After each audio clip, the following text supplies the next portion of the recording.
somebody else. So mineral rights is a serious problem in the states. Then we have the Mining Act of 2016 governs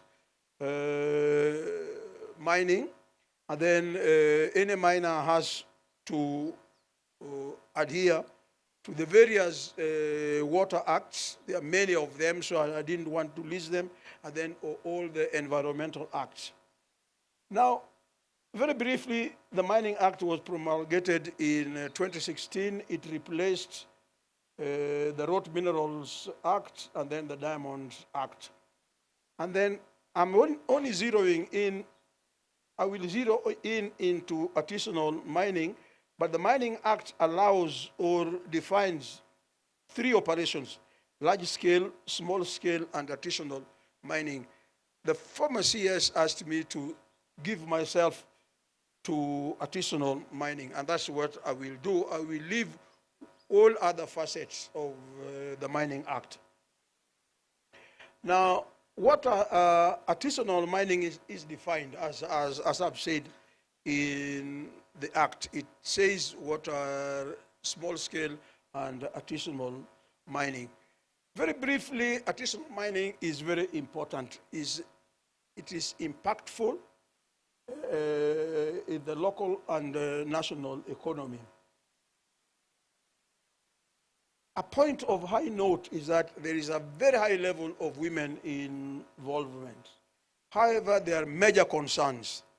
We have concerns on environment, poses serious health and safety issues.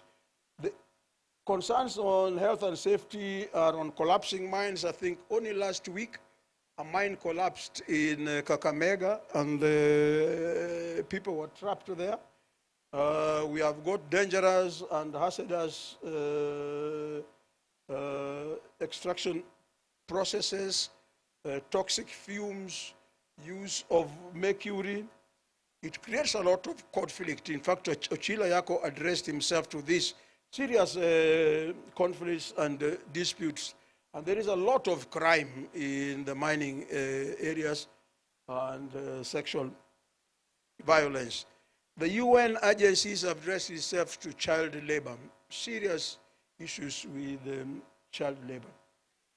Another point of note is that artisanal and small-scale mines lack both capital, equipment, and technical know-how. Because of this, we therefore have a lot of losses. We lose losses in mining, processing, and marketing. In fact, they're taken advantage of. In fact, we had an Indian buying gold in Migori at probably a third of the national rates. But we also lose more than, we only get only 30% of gold extracted through the mercury process. So there are serious economic losses when we do artisanal and small-scale mining. Now, very briefly on regional geology, I said I was going to do a very brief discussion on regional geology. The geology of Kenya is a part of what we call the Tanganyika Craton, and the Tanganyika Craton extends from southern Tanzania, central Tanzania to the south of Dodoma, all the way through western Kenya, southern Uganda into Congo. Similar geology. Now, I've discussed this, forms this is a granite greenstone belt. And granite greenstone belt, why I am discussing this is granite greenstone belts are significant for gold production, silver production, nickel, copper, and chromite. In Kenya, we only have 2 main belts, which we call the Migori greenstone belt, and then the Kakamega Busia greenstone belt. So I will not go into the type of rocks which are here, but the type of rocks which we find around here are mainly the NYANZA group, which is about 2.5 billion to about 3.2 billion years old. And then overlying the NYANZA, we have the Caberonian group. So you must pride yourself, like here, you are walking in some of the oldest rocks in the whole world. The oldest rocks are in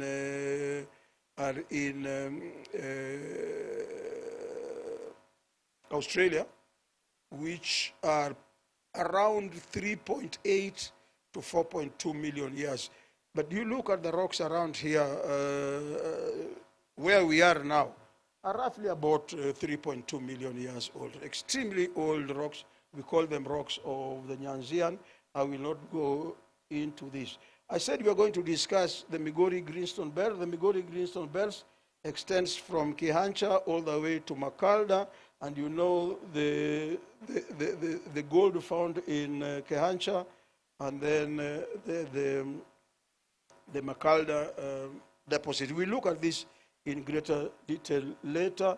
And then we have the Kakamega Busia Greenstone Belt, extends from Kakamega all the way to Busia.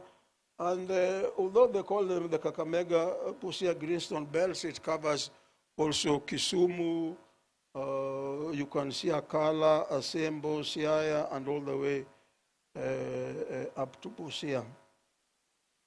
Now, intruding into these two formations, the granite greenstone belts are granites, and we have got significant granites. And the granites intruding into these rocks range in age from about 2.4 to 2.8 million years. We have the Kesian granites, which are just south of here. You have the Maragoli granites over there.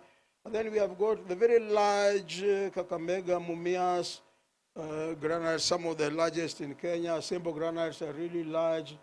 Then many of those in South Nyanza, Kitere, Muhuru, Kaksingri. For those of you who have gone to Kaksingri, you have seen granites up to the lakes in Oyugis. I will talk about the significance of these granites later and what are their mineral and economic potential. And then finally, we have granites in Kisii and Nyamira. These are also very important. We have got gold fringing the Kisii and Nyamira granites. Now, within the NYANZA, we have what are called the banded iron formations. Banded iron formations supply more than 50% of iron deposits the whole world.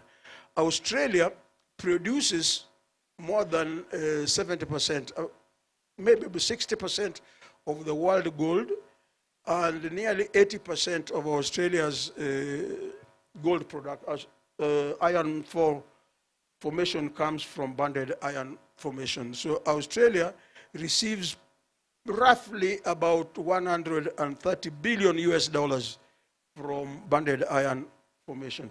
Now, I am saying that banded iron formations occur in both north and south of Lake Victoria. We have them in Karungu, we have Ndere, but of significant importance is the iron formations of the Samia Hills. We have got significant iron, yes. 4 minutes, okay. Okay, let me run. And then we have the Kisii series, significant here, and the soapstones. I will not go into this, but of note is that we have the quaternary deposits. We have got the carbonatites of Guasi, Rangwe, Ruri, and many others. I'll tell you why they are important. And then we have got the sediments and the red clays and shells of Karungu, which I will talk about. Very briefly, this is the mineral occurrences in this part of the world. You can see gold in the Migori Greenstone Belt, gold running all the way in the Kakamega Busia Greenstone Belts. We have got the rare earths of carbonatites. We have got copper. We have got the soapstone there. Now, gold and silver. You can see where gold and silver there. Now, of significant importance is gold production in the greenstone belt of Migori and Busia, Kakamega. Now, that is where gold is found in this part of the world. That is the Busia, no, so that is the Migori belt. We have gold in Kilimapesa, in Narok. We have got high-grade gold in Migori greenstone belt. And I'm saying that the quartz carbonate veins in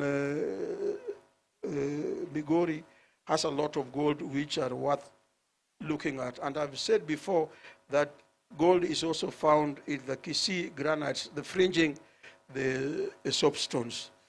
I think we have said more than enough of that. Then gold in Busia, Kakamega, I think I've mentioned this, is found in Roster Mine. We think that there are a lot of gold in the Bukura and the Yala areas.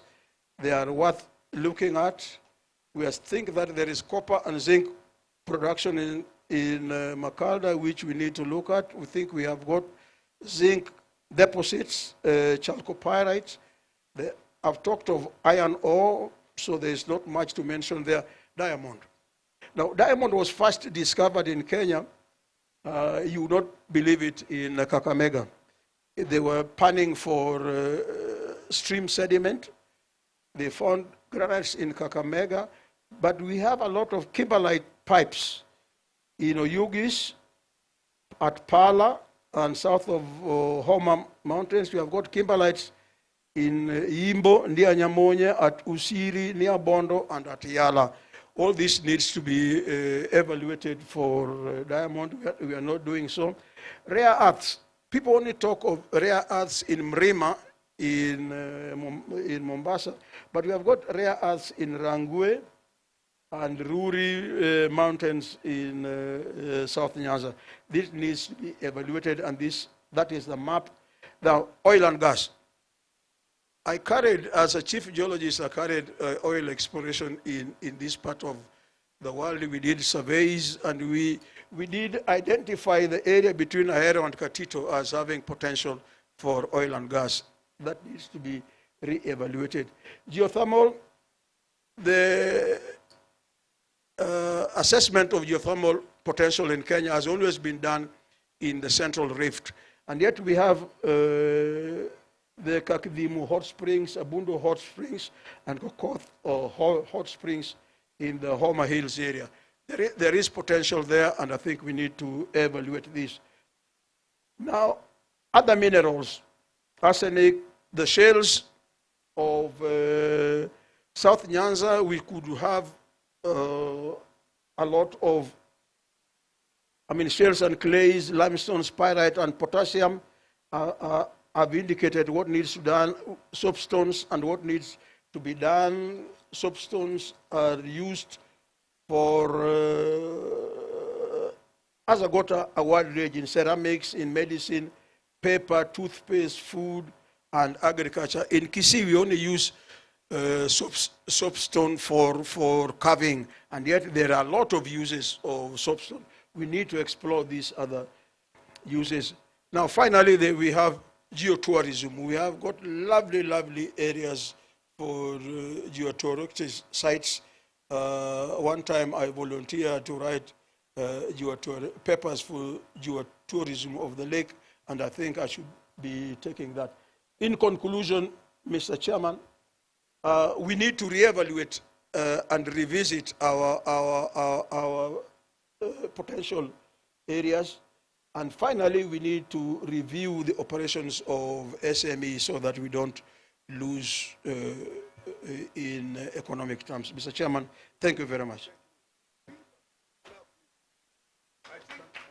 I have learned things. You know, I'm going to invite him to do the World Environment Day someday. Back, sit on the other side so you can be seen. I think give him a clap, because there are areas he discussed, and we'll be asking you rare minerals. those glossy maps. This is another 1 week discussion on what we have in this country. I think, thank you so much again. Let me just introduce my brother here, next one, who is going to go through national data. Please be prepared. And I give you, please, just about 5 minutes. A lecturer at Taita Taveta University, where the minerals are, engineering, geospatial, cross-sector experience, and extremely heavy in research. P.S. Mines is on his way here. So we'll have to wait. When he comes, he joins us, and I think we'll allow him to take over as soon as he comes up.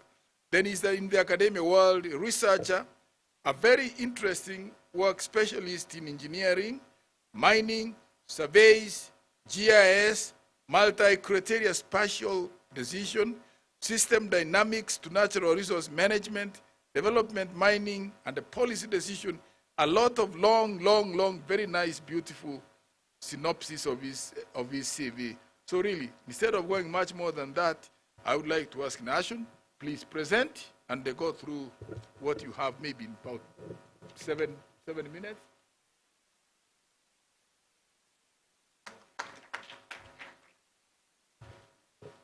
Okay, thank you. I'm going to present on circularity and waste minimization, focusing on NYANZA and borrowing best practices from the rest of the world. The recommendations are more towards investment, because this is an investment conference. And we are going to look into all those 6 main areas, concluding with implications for stakeholders. So we have a challenge, and that is why we are talking of circularity, the circular economy. And this is informed by the need for efficiency, learning from nature. Nature is efficient, it doesn't waste. So under circular economy concept, we say that you don't make, use, and dispose, but rather you reuse. And that is why we even have the 4R philosophy there, that we should reduce, reuse, recycle, and recover. Of course, there's recovery, which involves a lot of chemical processing and applied engineering.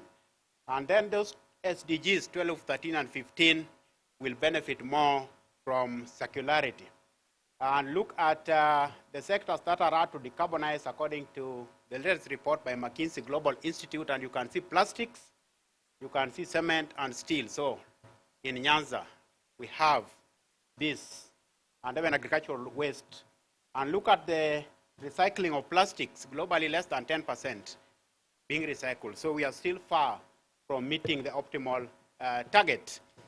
So that is the purpose of this presentation, to demonstrate the waste streams we have in NYANZA and the investment opportunities in circularity for the same. And then the global waste generation statistics, you can see very dismal when we talk of what we recycle, but what we are generating per capita is increasing over time with population growth. Now look at what the World Bank reported Africa generates in terms of municipal waste, a whopping 174 million tons. And average per capita waste generation in Africa, you can see, and it is rising. And the continent's overall recycling rate remains below 10%.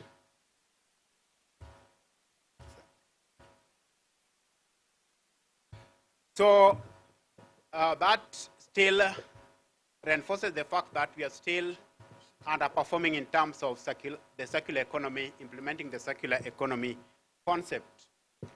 And let's now come to Kenya, the Kenyan context.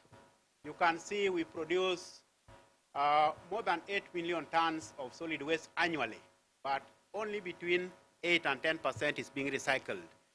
And in Nairobi alone, more than 2,400 tons of solid waste daily, and half of it remains uncollected.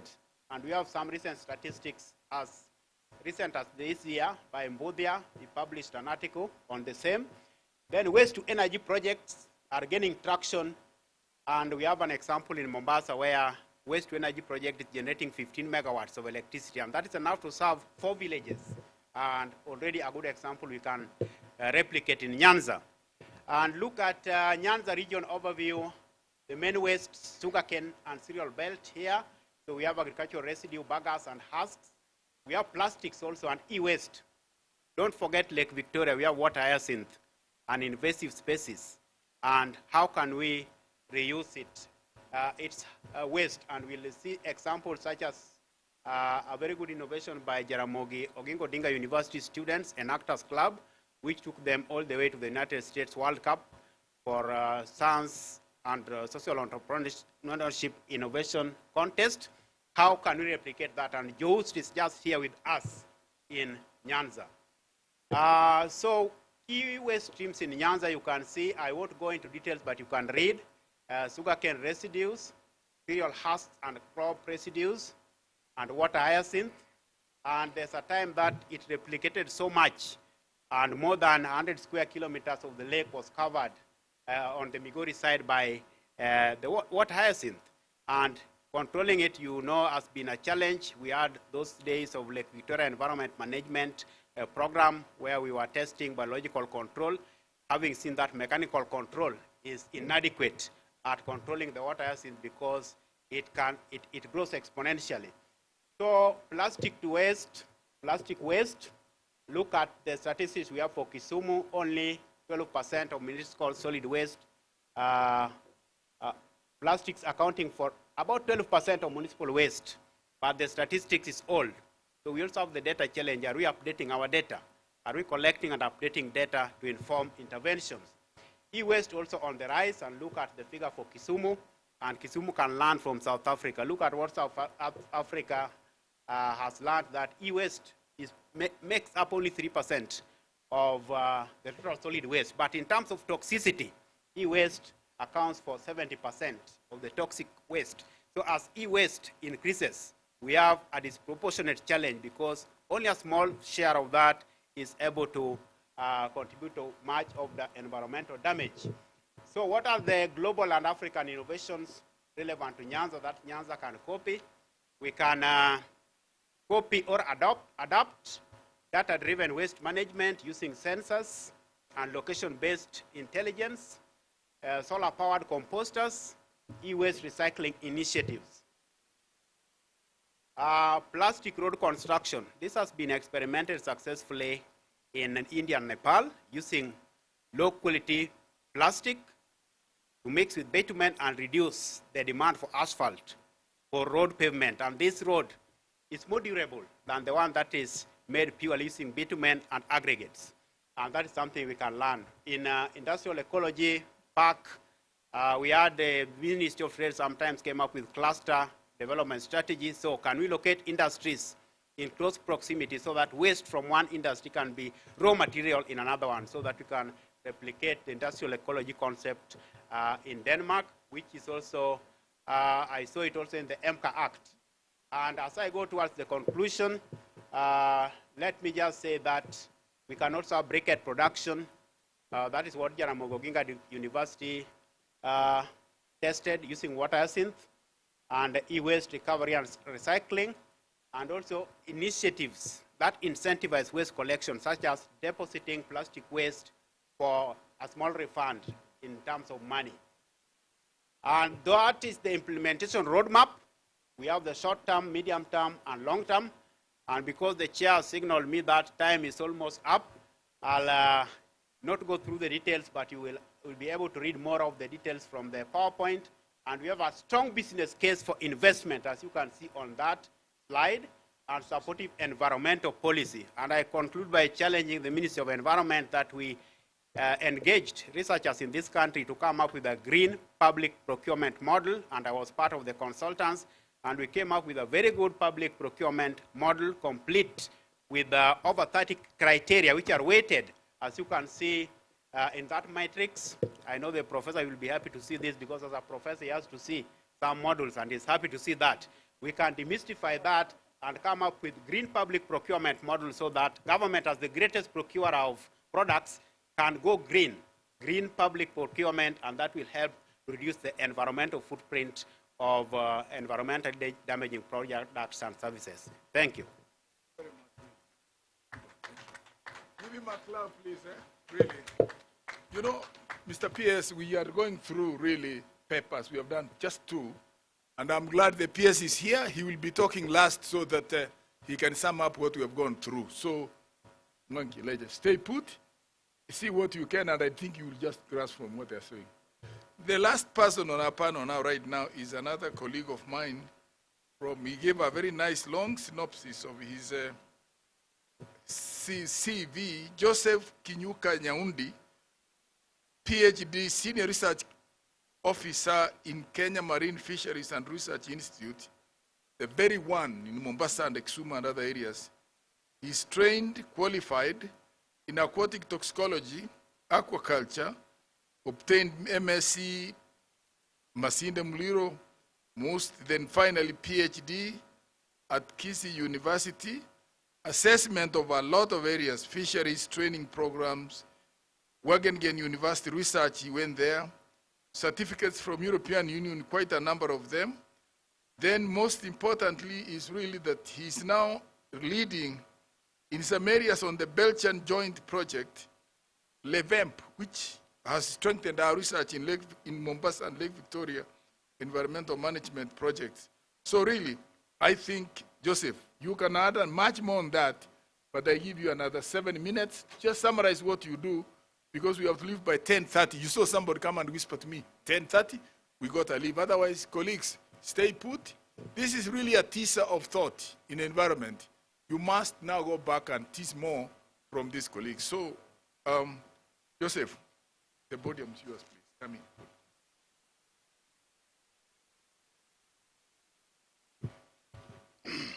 Thank you, Prof. Professor Tatemo Micheka, the Chancellor for Tharaka University. We are actually privileged to have him as our chair today. And so I just go direct to my presentation. Ladies and gentlemen, good morning. Welcome to my brief presentation. Because of time, I will just touch on main points.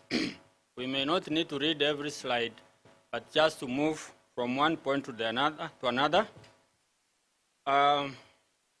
My main topic of presentation today is the status of water quality of Lake Victoria. The status of the water quality of Lake Victoria. Next, please. What is water quality? We just want to learn about it. Water quality in brief is just, it refers to the physical, chemical, and biological parameters that are pegged towards a certain standard. WHO, World Health Organization, USEPA, United States Environmental Protection Agency, FAO, Food and Agriculture Organization, even NEMA, Kenya. So what we have as the results, we peg that to the standards that we want. We have several standards. We have, for example, the effluent. We need to know what are the industries producing. What is the effluent into our waters, especially Lake Victoria? What is the waste products from water and sewerage from the municipals? And what is the water quality for drinking? So we peg ourselves to the aquatic standards in Lake Victoria. So you can see that globally, we have problems of wastewater and also environmental pollution. In Africa, you can see Kenya, we are actually, if you look there, is it on? If you see there, may I use mine? Can I be allowed to use mine? I hope it will work. Well, it's not functional. Is there a way that it can work? So that I point out, this is theirs, and this is mine.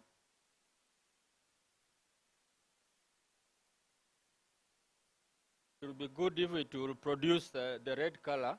Anyway, I would like you to use it so that I point to the, mine is here, it has enough power. Is it possible to use it? It's on now. It's okay. It's okay. It's okay. It's okay. It was working.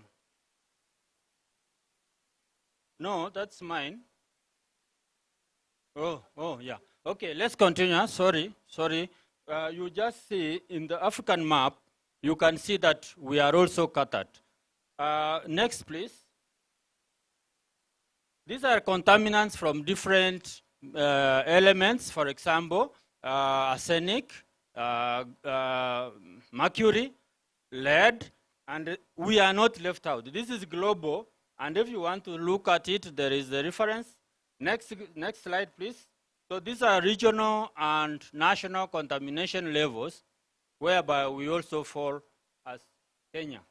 This is Lake Victoria. I'm not going to read. Lake Victoria, as Kenya, we just cover 6%. The rest of the two countries is 49 and 45%. So you can see, I sometimes think that the colonial master was a bit unfair to Kenya because he gave us very little. All the same, Lake Victoria, Kenya, is the mother of the nutrients, the mother of the breeding of fish into all the whole lake. And it is the mother of all the rivers. The influx of rivers are more in Kenya than they are in Uganda and Tanzania. So we are blessed. So the problem we have in Lake Victoria is increased algal blooms, depletion of dissolved oxygen, and also effluent from industrial. Next, please. So for the data that we are going to look at briefly, these are the areas that we did there, the sampling. You can see that is NYANZA Gulf on the left and on the right. So the source of these maps is Cambridge GIS department. Next, please. Now, we want to look at the main effect of climate change and the constraints on catch aquaculture in Lake Victoria. The list is floods. Those that affect the catches, those that have invested in catch, fish growing, fish farming. The minimum effect, negative, is by floods. But the major one is by waves and, say, water hyacinth. Next. So these are the indicators of water quality. We look, for example, 1 or 2, the diversity, and also the abundance of the aquatic organisms, each fish. So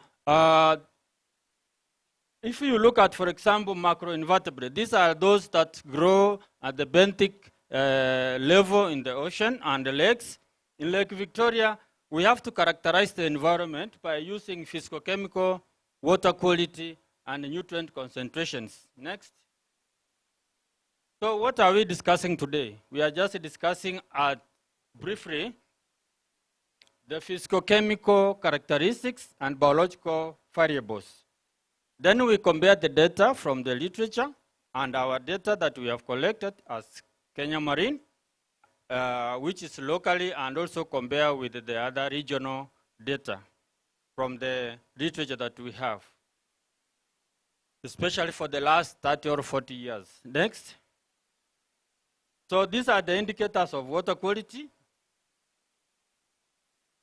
These are the methodologies we used and the equipment. I may not read everything. Pegged to American Public Health Association of 2012 and also 205. Now, let's look at this data. These are just physicochemical parameters and also some nutrients. What I want you to see is the period at which this data has been collected and the mean levels that are obtained. So, for example, let's look at the main one, dissolved oxygen. Dissolved oxygen, what I want you to see as the panel and all that are here today is dissolved oxygen is a major parameter in, for example, abundance, distribution, and the growth of fish. Let us look at, if you look at if you look at, I may not get the red color, I don't know why, but we have here the cages, before the cages, at the cages, after the cages, and the control. So you can see the scale at the other side. What is the minimum level of dissolved oxygen? You can see the maximum is about 6, the minimum is about 4.5. And the global threshold for dissolved oxygen is above 5. So for those who are interested in cage culture, for dissolved oxygen, it is at the minimum level, but it is conducive. The next one, these are the variations of environmental parameters at the cages. This is the current investment in Lake Victoria. You are required to bring your money and grow fish in Lake Victoria. So if you compare, these are subsampled areas, you can see that temperature and also pH is within the minimum. What do I want you to see? The depth. The depth there is within 3. It's not high. So what does that mean? We need to put our cages in deeper waters. Most of our farmers, they just place them in very low depth, which we need to encourage them to move to deeper waters. This is the points at which we obtain the data. This is map of Lake Victoria showing sampling stations, and you can see that what we want to show here is the level of green algae. Microcystis is toxic. And you see, when we went lake-wide, we have what we call hydroacoustic surveys, where we cover the whole lake. We found out that our gulf, the inner gulf, has higher levels of microcystis, which is cyanobacteria blue-green algae. It was recorded as the highest in the whole lake. This was the data which is risk in contamination of our drinking water and the food chain. These are the levels of phytoplankton, much of it occupied by cyanobacteria. Cyanobacteria is toxic. When we have higher levels of cyanobacteria in our waters, it can be toxic to our aquatic food and also like fish, and also for us in drinking water. So you can see the levels at that, and then next, what can we say about the concentrations of phytoplankton, which is the green coloring matter for, let's say, photosynthesis? We want to see higher levels exist in the Gulf than open water. Why is this so? It's because we have shallow depth, mean depth of the NYANZA Gulf is not comparable to the open waters. And therefore, we have higher levels of phytoplankton concentrations. And when there is more of the nutrients coming into the Gulf from the rivers, they cause what we call eutrophication and also less oxygen for our fish. That's why we have less catches in our NYANZA Gulf. That is phytoplanktons. So if you look at the last data which we have synthesized, we can see that there is what we call transparency, and which has reduced over time, and also increased micronutrient concentrations. We have past studies by Ochumba and Akibara, Heki, and also other researchers, regional.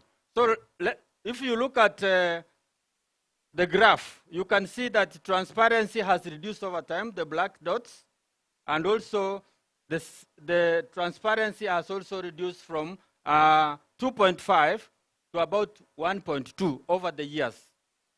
Those are the literature.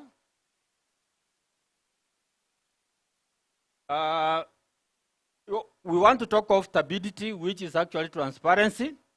It is higher in the in the NYANZA Gulf and lower in the open lake. Also chlorophyll A, which also contributes to the production of phytoplanktons. You can see there is more in the mid-Gulf. The concentrations in the mid-Gulf were higher in terms of values and also conductivity. This is brought about by nutrients, influx of nutrients, and also from anthropogenic activities like industrial and also urban influence, human activities. These are also values of chlorophyll A at the cages. I want to move quickly, Chairman. I see you have stood up.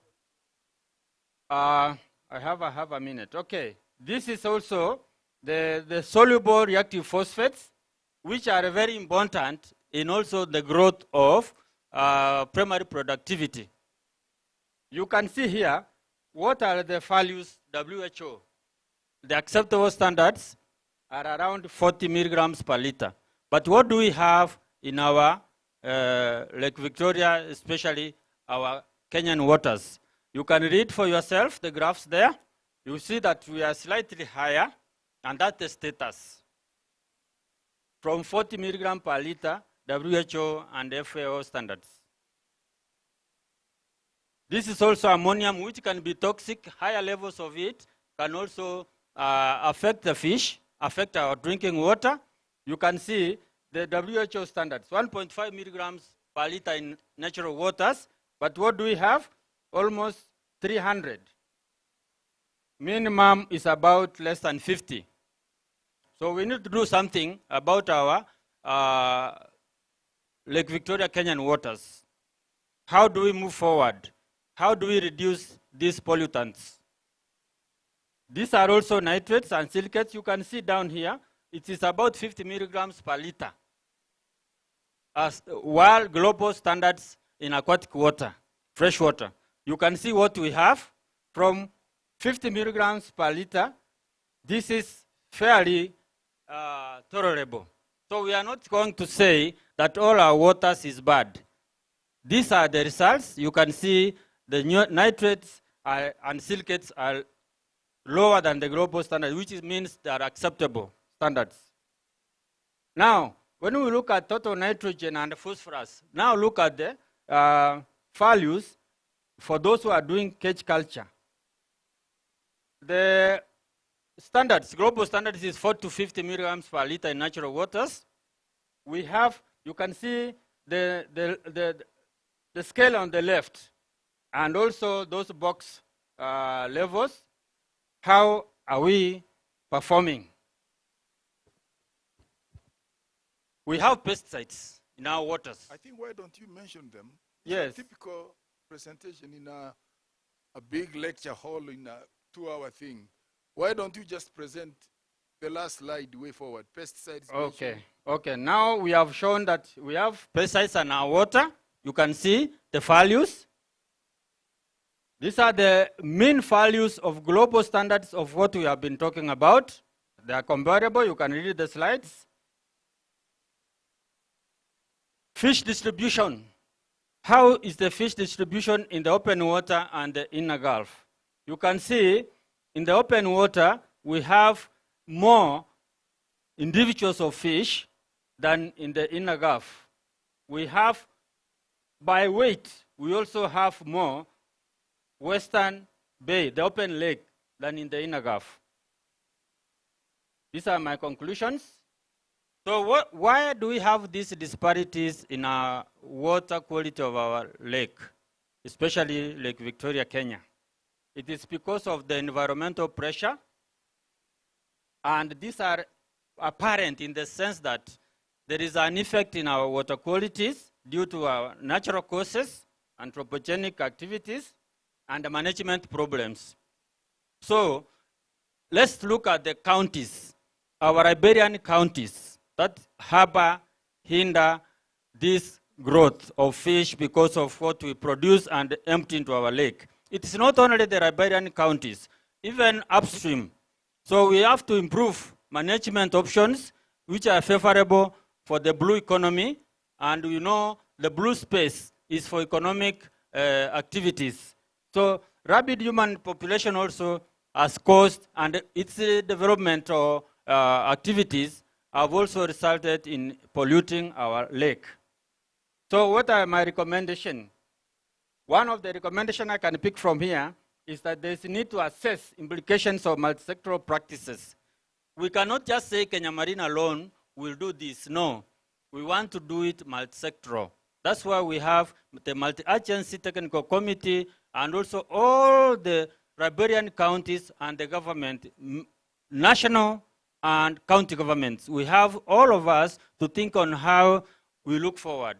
The blue economy is a sustainable use of our waters, oceans, marine waters, lake waters, river waters, and even underground water. That's when we can improve on our blue economy space.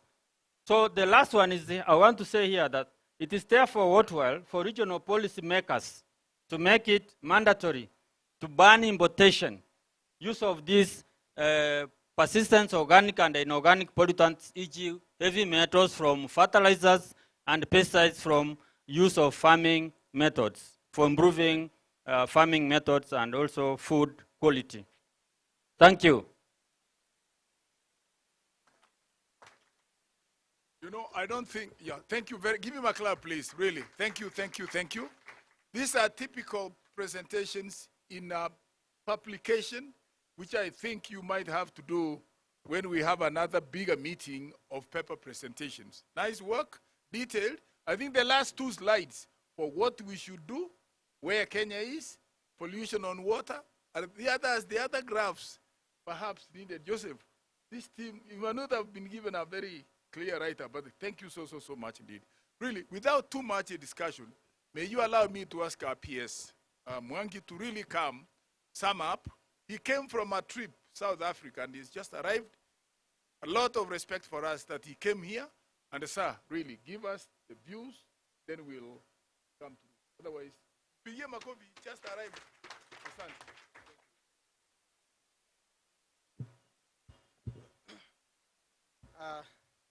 Thank you, Prof. And the other participants, the panelists who have spoken before me. Elijah Mwangi, I'm the PS, State Department for Mining. I'm in the Ministry of Mining, Blue Economy and Maritime Affairs. Our CS is Hassan Ari Joho. We were with him in a mining convention, an international mining convention in South Africa. I had to flash so that I can have an opportunity to share with us matters mining, environment, and waste management in mining. So I'm able to be with these great scholars, aspiring to be one, a doctor in the future. For introduction, I admire Professor, the chair, the chancellor of the Rakanidhi University, who happens to be a partner, specifically in matters mining and training in mining. And also, we have Nation from Taita Taveta University also, who are doing great in matters training of mining and mining engineer, those related courses. Joseph from Kemfrey. Kemfrey is our sister department in the ministry, led by our sister, Madam Betsy Jagi. So I'm privileged to share our podium with us. Well, for introduction, let me just comment about mining, because mining sector is not well understood in this country, whereas it has been in operations for decades. In fact, the most majority of the literature that we have in our ministry dates back to early 1905, documented by our colonialists, even before then. Of course, over time, we have been doing some publications so that we can update our mining data and our mining geology, mining map of this country. So in this region, specifically the areas that we have our discussion today covers what we call the Western region. And we do have quite a lot of mining activities. Specifically in our region of Kisii, Homa Bay, Migori region, we have a lot of gold that comes from that area. We have another mineral that we use for our ceramics. We call it corin.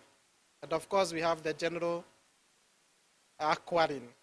Then in Kisumu, Siaya, and part of Busia also, we have a lot of mining, mostly by artisanals. And part of our discussion about environment and waste management, I'll dive into the artisanals and small scale activities who are mostly carrying out blasting and use of mercury and cyanide in their operations. Effectively polluting our lakes, as it have been presented here, rivers and other spheres of environment. Our artisanals in this country are in the range of 1 million, and majority of them are informal. And therefore, the ministry has had to take initiative so that we can formalize them. And so far, we have formalized them into marketing cooperatives across the country. Right now, we have over 324 marketing cooperatives bringing together these artisanals at a smaller scale so that they can be identified and they be regularized by being issued with a mining permit for their activities to be now decategorized as illegal miners. Well, we have had to do a lot of capacity building so that they can understand the need for formalization, but more important, the linkages with financial institutions and marketing so that they can improve on their productions. And part of the value chain, having realized that this region harbors majority of artisanals who are producing gold, the linkages with marketing, the government have already initiated a construction of a gold processing plant. And finally, in Kakamega, Ikoromani. And our expectation is that by June, it shall be in production, offering markets for our artisanals who are in the gold subsector. Equally, when you look around, you find those big boulders, those big stones around here. Majority of them are granite. And this country export or import a lot of granite, whereas we can have them cut here, polished, and be used in our industries and in our homes. And therefore, as part of value chain, in collaboration with the county government of Vihiga, we identified a land. We have an investor who is willing to put up a granite processing plant in Vihiga so that we can take care of that. Well, when the mining is happening, we do have the mining waste. And when they are doing blasting, we have tailings. We have those waste rocks and those other mining wastes, including mercury and cyanide. And therefore, as a ministry, we have a responsibility to ensure that we provide effective waste management solutions to reduce the environmental impact and preserve the long-term viability of the mining operations. And what we have done is, number one, to ensure that we provide alternative use specifically where they are using mercury. What is the alternative use of mercury? The training and capacity building to ensure that even if currently they are using mercury in processing of their gold tailings, the best disposal of those wastes so that it does not affect the environment and where they are operating from. So overall, good waste management is critical, and that's what we are working. So to me, sustainable waste management is the implementation of practices and strategies that aim to minimize the negative impact of mining wastes while promoting resource efficiency and long-term economic viability. It involves employing another approach that considers the entire mining waste life for generations. So I just want to give an illustration. In Coast, that is the Kwale region, Kwale County, Msambweni, we have had a mining company by the name Base Titanium. So far, it has been our largest mining operation. Well, they are closing by end of this June because minerals get exhausted. And for them, the titanium which they have been mining has been exhausted. However, if you were to visit them, somebody who has not been there when they were mining, you may not realize that there has been mining. Whereas they have dug those holes, which is almost 15, 20 meters deep. You do not realize they have rehabilitated all those rods. Using the waste, the tailings, which after they extract the minerals which they have been after, they have been refilling where they have mined, and currently we are carrying out post-mine land use. That is to look for the alternative ways on how the rod that has been mined can be put into use. And some of the issues that we are considering, including the agriculture, because the rod has been restored, it almost looks like the way it used to be before the mining happened. Of course, they used to have some dams for tailings. The clay that has been deposited in those tailings is being used to have those bricks, the one that we used for construction. We have the dams that were used for holding their water. It has been used now for aquaculture, irrigation, and partly to provide drinking water to the residents. And part of the areas where they had planted trees, because it is Rajrad, is being used for tourism and wildlife. So that is one set of an example on how mining, land that has been mined, can be restored. In this region, you will find our artisanals and small-scale miners who use those shafts. And it is unfortunate because we are used to hearing those accidents that happens from those shafts. One, it is poorly constructed. They don't have anchors. And therefore, because of lack of capital to support their mining activities, they end up caving. In some instances, bringing calamities. Across the country, this quarter, we have been carrying out research and mapping of all those abandoned shafts, quarries, and mines because of the incidences that we have had over time. And so far, we have mapped over 300 abandoned mining sites. Of course, what we are looking into is how to make use of those abandoned sites, rather than having the discussions that we had, for instance, in Nairobi, Kwale, where some bodies had been disposed in those abandoned quarries. What is the best way? And we have different approaches that we are putting forward.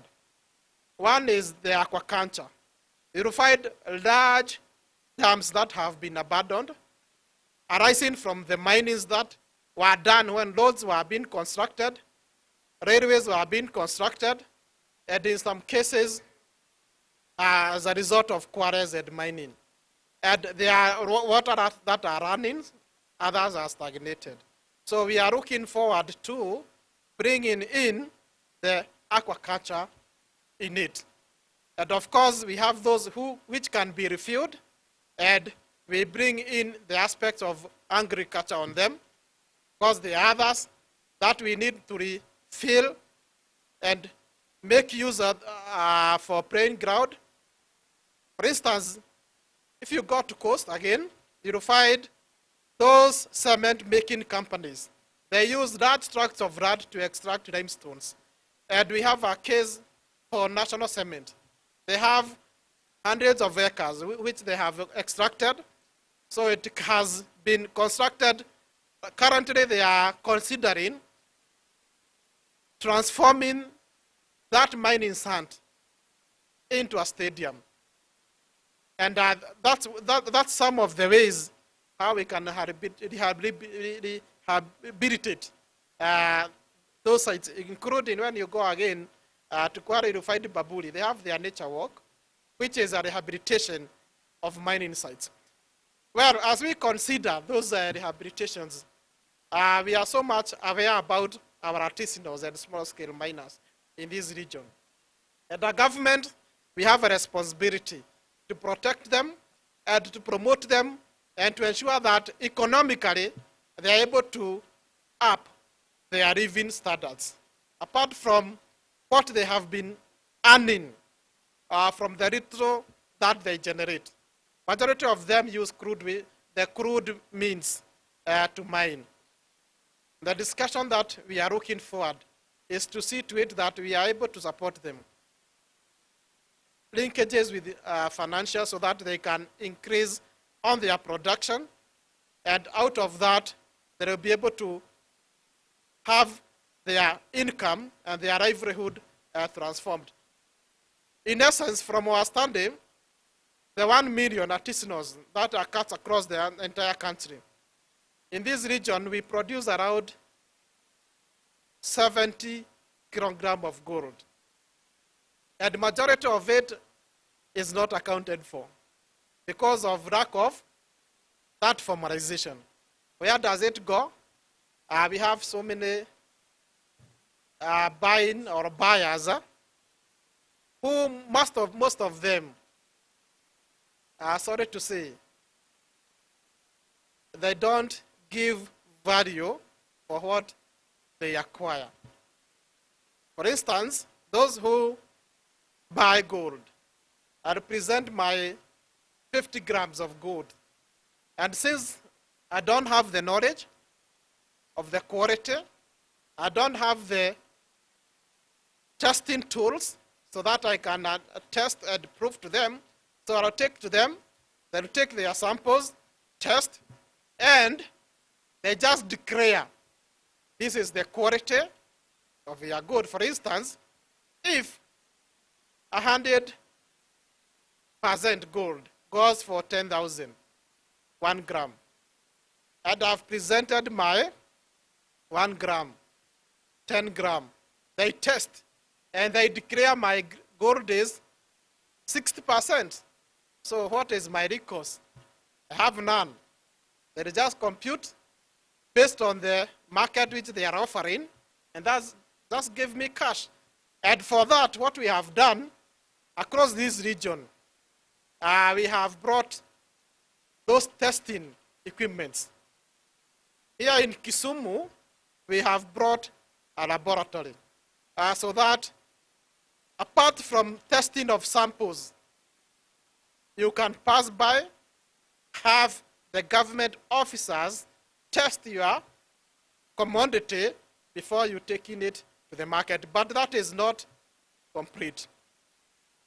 Our intervention in discussion with the Ministry of Lands and Housing is to bring marketing centers nearer to those miners. And in those marketing centers, we'll be having our officers and other agencies' officers where we shall be aggregating or we shall be providing a marketing avenue for those who want to bring their commodity. And it shall be such that those who are bringing their commodities will find their buyers there, and the government will have at least some controls of the pricing and the quality, because we shall have our testing equipment there. It will pass by the government. They do their testing. They give you an essay. You present it to one of the buyers who are within that center. And we have already determined the marketing, depending with the marketing that is offered internationally, because there is the marketing offered internationally. Then our artisanals, in a way, they will be able to benefit and get value from their production. So in the value chain, we are looking at their production. We see how they can improve on their on what they are extracting through linkages with financial, so that they can get equipment and improve on their production. Then we offer them a market through the marketing centers. And now, after it has been aggregated, as a government who owns part of the shares in the Kakamega Gold Refinery, we will be able to ensure that the gold that leaves this country has been accounted for, and it is traced up to the final destination where it has been sold. So that is part of the value chain, but more important, when we look at the environment and the waste management, our main concern here has been the artisanals who are in the gold sector, who are using cyanide and mercury, and we have partners with an NGO that has introduced in four counties of Narok, Migori, Kakamega, and Vihiga, an alternative methods of extracting gold from the tailings. Chairman, I think that's what I had for now, but I'm available for more discussions. Thank you so much. You know, honestly, there are things some of you know, Prof, thank you for coming. He really has given a very detailed problem where we go wrong. I'm sure we are going there shortly.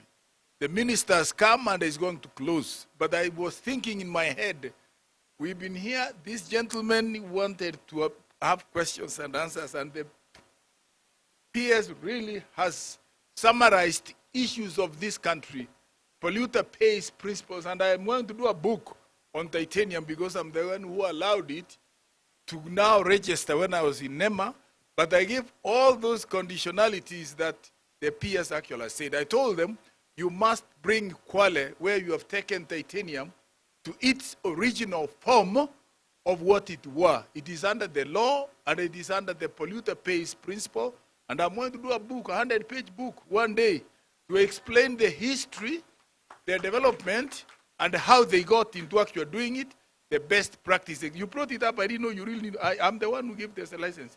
Really, thank you. Now, my brother, Oparanya is here. He wants to close. I'm being realistic now, me alone. Why can't he also come here and listen to us? Surely, I mean, we can't. We people came, he's come from South Africa. Questions. Subiri, enda mwambie tuacha sasa hivi. Enda mwambie. Questions, quick ones, and then a comment, quick, and then we go. Tunacha, mwambie tu subiri. Yeah, please. Yeah. We are going to make comments and then we go. I think you better come forward and parade. It's quicker. Yeah, sorry. Or comment on is I came in and found the speaker talking about the environment after titanium is being rehabilitated. I have a valid opinion. Before these people exit the site, part of environmental sustainability is to rehabilitate the environment before they leave. We cannot talk of mapping the abandoned lands which have been mined and left when they should have been rehabilitated to the original form before the people can leave. For me, that would be very critical. Number two, what is the impact of this mining on the local people? Has their life changed? Have we impacted their life positively or negatively? I would like to hear that from you, the speaker. Thank you very much, Chair. Another one behind you, just Diana. Well, Yeah, thank you so much. We've had very good presentations from the academia with the research, which has been well presented with the data, and of course the PS to come and top up with the issues of what government is doing. For the research on the water, I think it's a good one, and we are happy to know that our water, the pH levels, fall within what is acceptable within the international standards. But I think we still see as if there's a problem even with our lake water.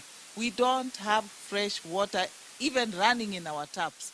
This is not just about NYANZA region, but also Nairobi and its environs. There is a problem, and we need the researchers to tell us what are we going to do if we have to guarantee clean water to our people, because that is a constitutional right. The other issue that I would like to comment on is what the PS has talked about, the mining that is going on, the gold. It's killing our people, PS. All the way from this belt, Kakamega, all the way to the border in Kehancha, where I come from. And you find that in Kehancha, that is the only business that is going on. Children are not going to school.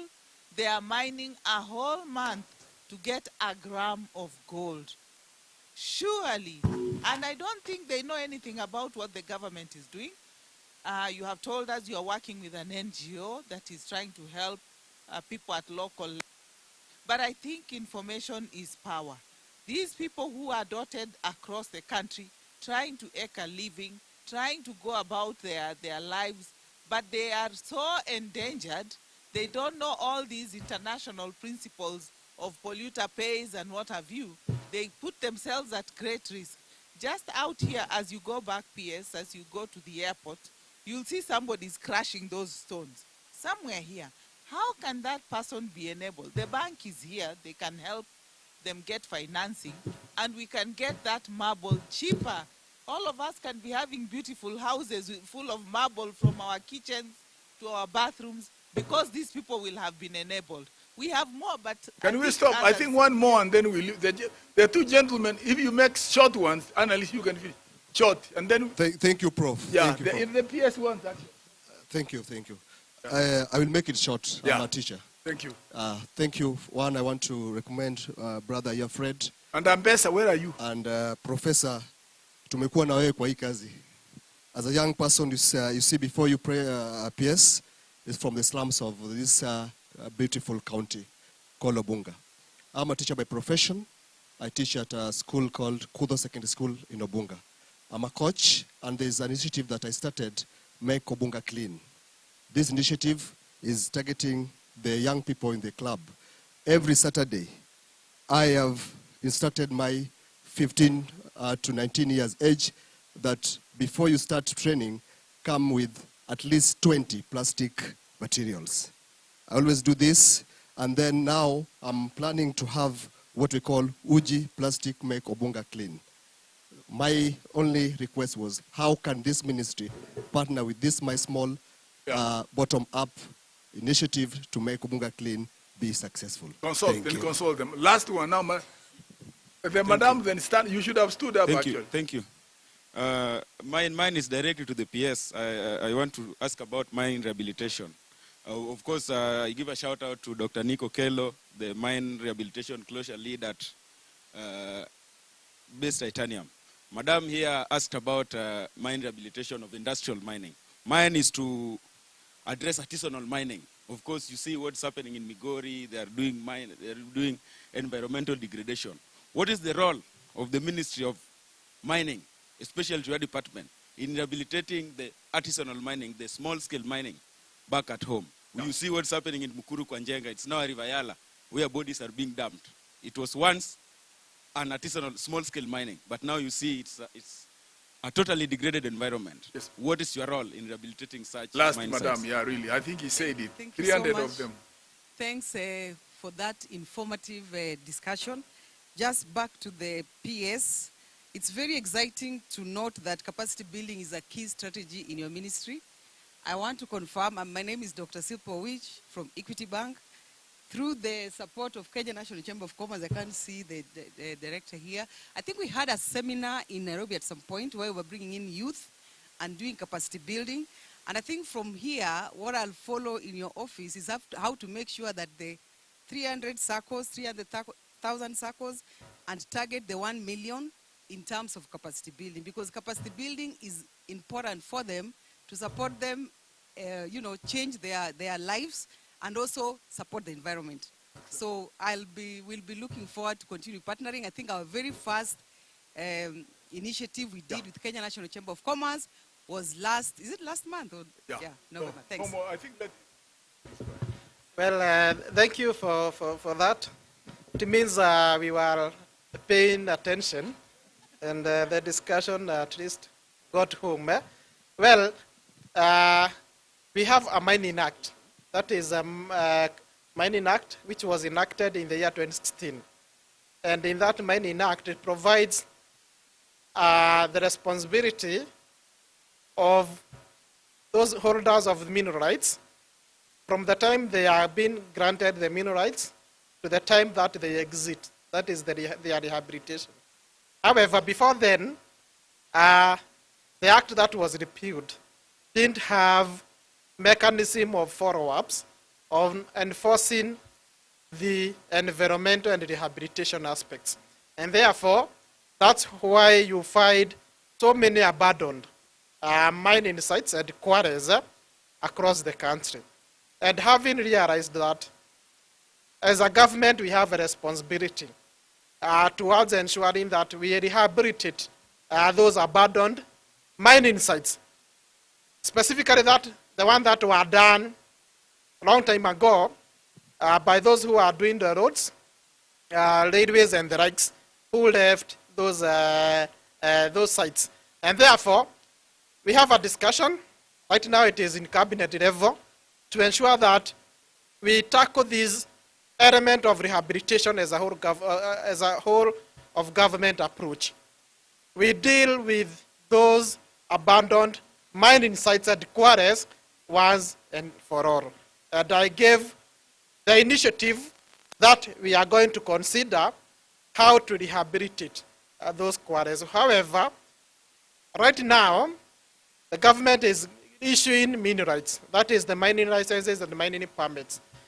And we have been facilitated, including hiring of more officers, so that we can be able to enforce the aspect of environmental and the issues to do with rehabilitation.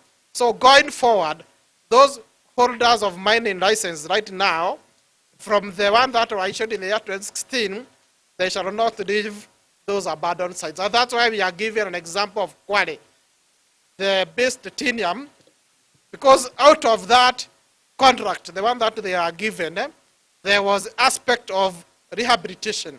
And therefore, it is a continuous engagement. We are going to work to ensure that the one that were done before there was the act controlling the rehabilitation will be done. And of course, those are coming up right now. The impact of mining to the local people. Well, for your information, any license that is issued by the government, a mining license, the royalties that is collected from that license, 30% of the money that are paid by those mining companies is supposed to be left to the community where mining is happening. And of the 30%, 20 will go to the county, so that the revenue that is collected can facilitate the operations of the county. And 10 will go to the immediate, the specific area where the mining is happening, so that the community can benefit. For instance, if I were to use an example of base titanium again, 1.2 billion is meant, 1.9 billion is meant to go to county government of Kwale. So the county government, through the additional revenue allocation bill, they will determine what to use that money for. Then 10% of that, which is around half of that, will go to the community, the Msabweni region, where mining has been happening. That is one. Two, 1% of the revenue that is generated by a mining company. So the first one was the revenue or the royalty or the taxes that is paid to the national government, because the ministry collects through the national treasury. So of the 100%, 30% go to the county. That is the taxes. But number two is 1% of the revenue, their turnover of these companies, goes to the community where mining is happening. There is an agreement that is signed between the community representatives and the company itself and deposited with the ministry. We call it Community Development Agreement. There is a committee that is formed for implementation of the program, which the community will come up with those programs. It is not the investor, it's not the company to dictate what you want to do. It is the community to tell the company, this is the project that we intend to do, and they implement. And we have a case of best titanium again, which is documented in the year 2001. The community were given 200 million for their own projects. And this one is meant to cure the aspect of the CSR, because essentially the company will just come up with their own program, their own projects, which are not measured. As we are saying, even if you are doing those CSR, can you ensure that 1% of your revenue go back to the community, in addition to the CSR? But being specific, if you look at this region, we have so many artisanals who are carrying out those good production. Have their life changed? Well, it will depend. But from somebody who has not been around, you will find where the mining is happening, the livelihood is still low, because you would expect somebody who is mining gold, that is so much wealth. But when you go around, the poverty level most likely would portray the other regions of this country. And that's where the government comes in to see to it that we facilitate our people. Because if they have been doing this mining for decades, their livelihood have not changed. What is this that they need to do so that we can change their livelihood? And that's where we are saying we want to bring them together, those who are doing the artisanals, into marketing cooperatives. Once they are formalized, of course they will be issued with their cooperative certificate, and therefore there is some level of governance structure in it, because they have to have a chairman, secretary, treasurer, and the likes. And then, even if they were to be supported, at least amongst themselves, they can guarantee the one another, rather than using those old, crude mining ways. Of course, use of mattocks, they can be facilitated. For instance, if they were to get a compressor, if they were to acquire an excavator, if they were to acquire a bigger crusher, if they were to be able to have bigger dams for carrying out the extraction of gold they see in it, and the likes, their income will be enhanced, and therefore their livelihood may change. Rather than spending 1 month and coming up with one gold, with the facilitation from the government, maybe within a week, as a group, they can be able to extract maybe a kilogram. And since they are in cooperatives, after they sell, of course, from their structure, they can be able to enhance their livelihood. And about Kehanta, I think I've talked about it, that we facilitate them. I'm aware about these crushers who are doing their ballast just across. It's not only here, but across the country. Before the Mining Act, quarrying was not regulated. All those building stones, the ballast, the aggregates, could just be mined and just people do their business. However, right now, we have carried, again, mapping because it was not there, just to identify who is doing aggregates. Of course, you'll find there are those big companies, those big investors who are doing massive, and we have our artisanals. Our artisanals and small-scale miners, we are there to support them, as I have indicated, whereas we formulate strategies, which we have done anyway, on reaching out to them. Not only those who are doing the crushers, but all the aspects of our mining across the country. I think I have done my part on capacity building. I'm glad we are going to partner with those like-minded institutions. We work together so that we can bring information to our people so that they can carry out their mining as a business, not just pastime. My good friend, we are going to see to it that through these companies, how can they join together with your teams as part of their CSR? Thank you so much. Really, you know, my really excellent, one of the finest PSS I've had. Let me tell you something. Wajinga ndio waliwawa, mwenielewe vizuri. Wajinga ndio tumewawa. He has asked a very fundamental question. Are those people, the artisans, any better than they were before? And I've whispered to him that he told us there was crime, nini. So really, sir, can you go out and educate the mass? These people are just a tips of a sample in society, which the group does not know anything that actually is happening. And when they sell those little gold at nothing, no throwaway, sir, get out. Will help us. We'll help you also get to these other people. So, a small one. Let me, please allow me quickly to allow, I'll be a very bad chair. If I don't allow these colleagues to say something at least in 30 seconds, what aches you? To start with you, Joseph. 30 seconds, I'm standing here. Yes, what aches me, and in the mining sector, we need decision support models for inclusive planning with stakeholders so that we can reverse the portrait of mining in Africa, which has been known for 9 vices. I call them 9D vices, and here they are: disputes, displacements, dispossession, degradation, deprivation, destitution, disease, death, and deformity. We must reverse that to ensure inclusive economic empowerment. Excellent, really. That's right. My good, that's good, really. Thank you. Yes, just, Joe? My take is that we are talking of something called blue economy, which is related to, just previously it was in PS ministry with mining, we are together.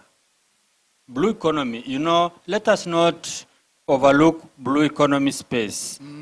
If we ignore it, it's like we are ignoring climate change. You know, maybe we may not understand on the onset the word blue economy. It is just the services that can be offered, the economic services that can be offered from both the coastal, lakes, rivers, and also swamps, small water bodies, and also underground waters. So the blue economy, we have just to accept it because it is the new space for us. Okay, what I can say is that the blue economy has been very much developed in the first world. For us here in Lake Victoria, in our region, for us to invest, we have to think of the word blue economy. Ecotourism, mining is even under the water, transport is the cheapest. We can develop ourselves in obtaining more money from transport in the lake. You can see Globology is giving us ferries. It's a company, Bwana PS, which is giving us a lot of ferries to help us safety and disaster management in our lake. So aquaculture is also part of what we call blue economy. We have seen how much money Victory farms are making. This is what we never did the last 10 years, 20 years ago. So can we think blue economy? Because we can also do tourism, lake transport, also other activities that are localized within our waters. The Chinese is growing fish even in a basin. I saw this in Siaya when I went to the office of NEMA. I was shocked. I found a Chinese there, an intern, with fish in a basin. That is why we are not accepting, we are not really thinking more. Let us think more, invest more in our water bodies, even in swamps, even in, can I say, existing small water bodies that are within our region, within our counties of NYANZA, that are next to Lake Victoria, and also the rivers. How can we grow fish that we are obtaining from China? They were saying that they grow them in a river, Yangtze-Kiang. It's a river in China. Kemfrey, So for us, if we can make more money, invest more, let us think blue economy. Thank you. You need to go out. Kemfrey has been there since the 70s. I was a board member. You must tell us what you, not now, but later. Tell us those things you should have been told long. You are very passionate, and I really love your passion. But please, keep things going. Thank you very much. Thank you, Chancellor. My parting shot. Yeah. Oh, okay. No, you are last. Your parting shot is last, sir. Yeah. Thank you, Bona Moderator. I think I'd given my speech basically on the potential, and the PS has come and amplified. It is sad that he wasn't here early, because he would have heard my talk. My talk was the potential for mining in this region. On Kehancha, many years ago, as a young geologist, we mapped the Narok field. We went to Kilimapesa, the gold mine there, and we went underground and advised them on the proper mining method, stocking and pillar, how the safety would be there, how they were to mine their gold. Now that should have been replicated in the whole country. But I have two other issues that I want us to address very briefly. We have a potential, we have serious potential, but we are not developing our natural resources. Uganda is now doing much better. Uganda has discovered a lot of gold. DRC is, well, they are exploiting the gold. The US, other powers are exporting their gold through the M23 and the rest. Here, we are not doing it. Both at the national government, and I'm sorry I'm telling this to the PS, they formed a board on mining. Are there professionals in that board? No. The advisors to the president, 7 economic advisors. Are there any professionals in mining, in oil and gas, in what? Our governors here, they are advisors. Are there any professionals there? Yesterday, Oparanya said the problem that we have in this country, why we are doing this, is one of leadership. With those remarks, thank you very much. You tell him that. But I talked about artisanal mining. It was very nice that, and I gave what needs to be done, and the PS has amplified that. We are losing more than 70% of our gold because of poor extraction method. I said it here, and that needs to be addressed. Thank you very much. Thank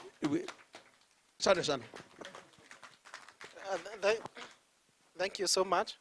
Well, I wish I was around, but I believe you will share with me. Yeah, you see the same thing actually. You are some notes, so that we can look We are going to organize. Can I say this? As the president of the Kenya National Academy of Sciences, we are going, she's their member, we are going to organize a day for rare minerals during the African Scientific Revival Day, and our PS, I promise, will come as the chief guest. Then you will be now number 2 after we talk. So I will deal it. I'm going to organize it as soon as I leave. I've given you my card already. Rare minerals and the utilization and the good practices of the same. So PS, an early date is given to you. I'll let you know. We'll do it in Nairobi, Lillian Towers. Yeah, please. Thank you, Prof, and my colleague presenters. Now, we have to appreciate that minerals get depleted. And case of base titanium, they're exiting, they are mining, site inquiry because they have depleted their minerals. Now the question is, what is left to our grandchildren and those who will come after us? Is it those quarries, those abandoned sites, or big legacy, whereby we should be saying this hospital, you see where the hospital starts, used to be a mining site. And the hospital was constructed by the proceeds of the mining that was happening there.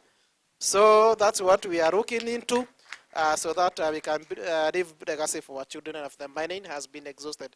Thank you so much, Professor. In fact, when I write that book, I hope, I'll write, and I've got a topic, the exits of quarrying, of creating out of the quarry, the consequences. And they're saying access to benefit sharing, the Montreal Protocol is already embedded in the internationally, and the name actually followed it to the last letter. Follow it like now the Masai Mara, access to benefit sharing of a resource from that particular region. Sir, you are doing it. I'll pronounce you wherever I go, and I thank you all. Can we keep to everybody a clap, please? It's been a short. I apologize if I didn't take your questions, and I apologize to my presenters for being a little stiff. Chair, I just have one. Another one. Just one request, just a statement. I'm very much excited to have my Director General within this meeting. I don't know if he will allow me to introduce him. Director General Kemfrey is here with me. I saw him. Kindly, it's Dr. James Mwaluma. He sits in Mombasa headquarters for Kenya Marine. I'm happy that you have come to support me. Sir, kindly just show yourself to the Chancellor, to the PS, and our delegates who are seated with us here. Oh, and I'm seeing Waziri. Thank you, sir. I'm seeing Waziri in Kisumu County. Mine will be very short. I know we are pressed with time. I'm seeing my former chair, lady, chairman of board, my former board member. I think eventually we should take a photo at the end.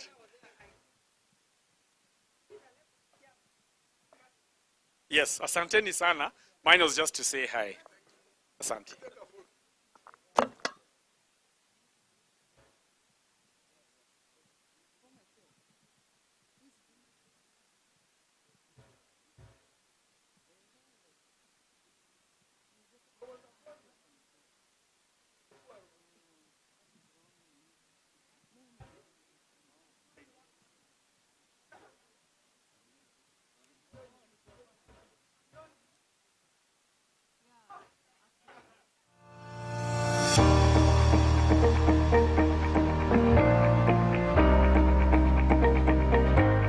At KCB, we deeply value the pivotal role that PBOs, public benefit organizations, play in our society in addressing the needs of vulnerable communities, influencing policy on local and emerging global challenges. As a bank, we understand that true transformation happens when diverse stakeholders collaborate with purpose. The purpose of this discussion is for us as the financial partner to listen as you tell us how we can partner, collaborate for scaling and for social transformation. For the last 128 years, been about people and the footprint that we leave and intend to continue to leave is one of leaving things better.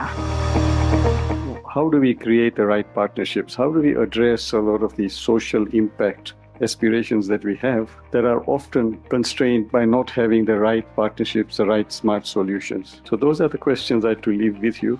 One of the key insights from our work in regulating the NGO sector is the immense potential and capacity for innovation, accountability, and impact that partnerships can bring. Tech is sector agnostic. It's not something that should only be focused on in a particular sector, and it should be used as an enabler for us to be able to see transformation in agriculture and in different sectors. In the space of mass entrepreneurship, and be it in propagation, be it in certification, be it in business development support, that's what the KCB Foundation is there for. In addition to what it is the KCB Foundation can do in terms of working with young people to make them ready to become seed entrepreneurs, we also have an expansive branch network. I encourage the initiative by KCB and KCB Foundation to come in and support this area as one which employs more than 70%, more than 60% of people, and be able to achieve food security on this continent, and through the technologies increase the income and lift many smallholders from poverty to a better life. Together we can transform challenges into opportunities. Thank you for trusting KCB as your partner. We don't take this for granted.